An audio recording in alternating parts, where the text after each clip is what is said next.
Engines roared to life, breaking the morning silence of Costa Rica's lush Guanacaste conservation area. But these weren't ordinary trucks, and this wasn't an ordinary day. Their cargo? An astonishing 12,000 tons of orange peels. For anyone unfamiliar with the mission, it looked like madness. Dumping fruit waste into a protected forest? Unthinkable. But for two ecologists, Daniel Jansen and Winnie Hawks, this was the culmination of years of research, hope, and an audacious dream. What would happen in the years to come would astound the world. The first truck rolled into the clearing, its brakes screeching as it slowed to a stop.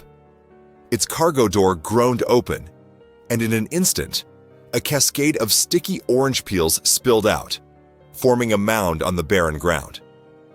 The air was filled with the overpowering aroma of citrus. Birds circled overhead, their cries blending with the mechanical hum of engines.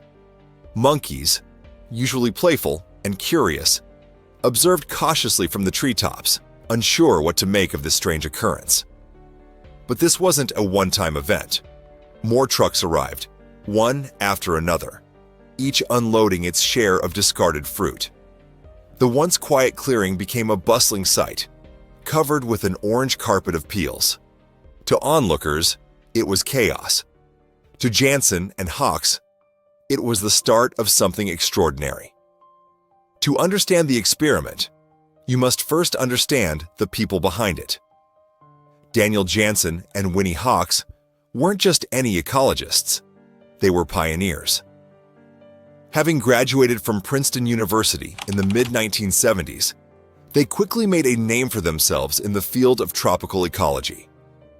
Their work took them to many places, but their hearts were captivated by Costa Rica.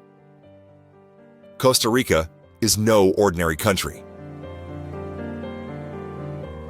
Though small in size, it is a global biodiversity hotspot, home to 6% of the world's plants and animals.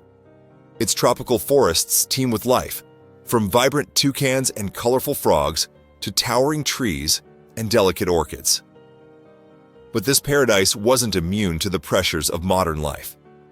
Large swathes of its forests had been cleared for agriculture, particularly cattle grazing.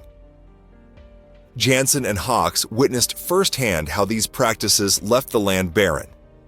What had once been lush forests was now dry, dusty pastures with little life. For them, this wasn't just an ecological tragedy, it was personal. They had dedicated their lives to studying and protecting these ecosystems, and they couldn't stand by as they faded away. In the 1990s, a new challenge emerged. Del Oro, a large orange juice company, built a factory near the Guanacaste conservation area. While many feared the factory would harm the environment, Jansen and Hawks saw an opportunity. Del Oro faced a significant problem: what to do with the waste from orange juice production. For every bottle of juice, tons of peels and pulp were left behind. Disposing of this waste was expensive and inefficient. The company tried various methods, from burning the waste to dumping it in landfills, but none were ideal. This gave Jansen and Hawks an idea. What if they could use the orange waste to solve the conservation area's problems? The barren soil in parts of the forest was low in nutrients, making it nearly impossible for plants to grow. Orange peels, rich in essential nutrients like nitrogen, potassium, and phosphorus, could be the perfect solution. At its core, the experiment was simple, but rooted in deep ecological knowledge. Healthy soil is the foundation of any thriving forest. Over time, years of cattle grazing and deforestation had stripped the land of its natural nutrients. The result was soil so poor, it was like trying to grow plants on concrete. Orange peels, as Jansen and Hawks knew, could change that. When organic matter decomposes, it enriches the soil, making it fertile and capable of supporting plant life. This process mimics what happens naturally in forests, where fallen leaves and decaying plants create a nutrient-rich layer on the forest floor. The orange peels would also serve another purpose: suppressing invasive grasses. These grasses, though hardy, were an obstacle to forest regeneration. They consumed water and nutrients, leaving little for native plants to grow.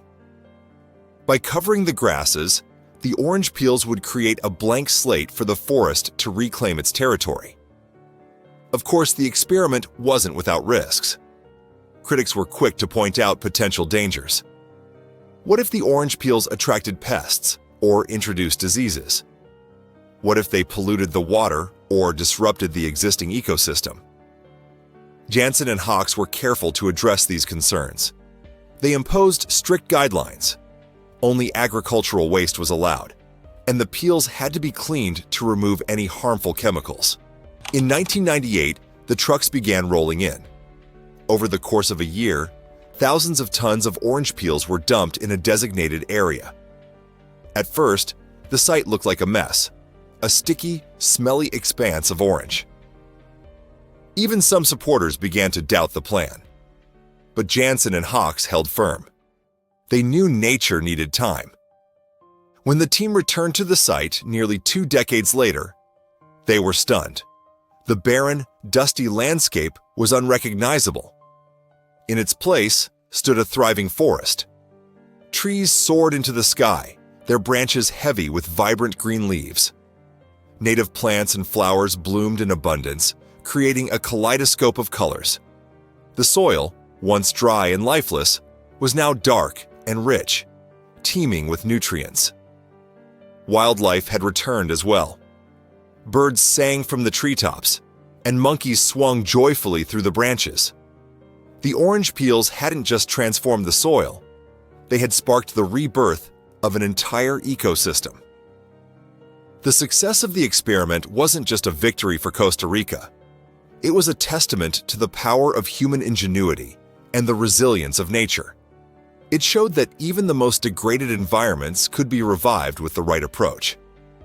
Jansen and Hawks' work inspired a global conversation about sustainable solutions. Their experiment demonstrated that waste isn't always waste. It can be a resource. It also underscored the importance of taking risks and thinking outside the box to solve environmental challenges. As you watch this story, ask yourself, what role can you play in protecting the planet? Whether it's reducing your own waste, supporting conservation projects, or simply spreading awareness, every action matters. The orange peels remind us of an essential truth. Nature has an incredible capacity to heal, but it needs our help. By working together, we can turn today's barren landscapes into tomorrow's thriving forests. So the next time you see something as simple as an orange peel, remember its potential. In the right hands, even waste can become the seed of something extraordinary.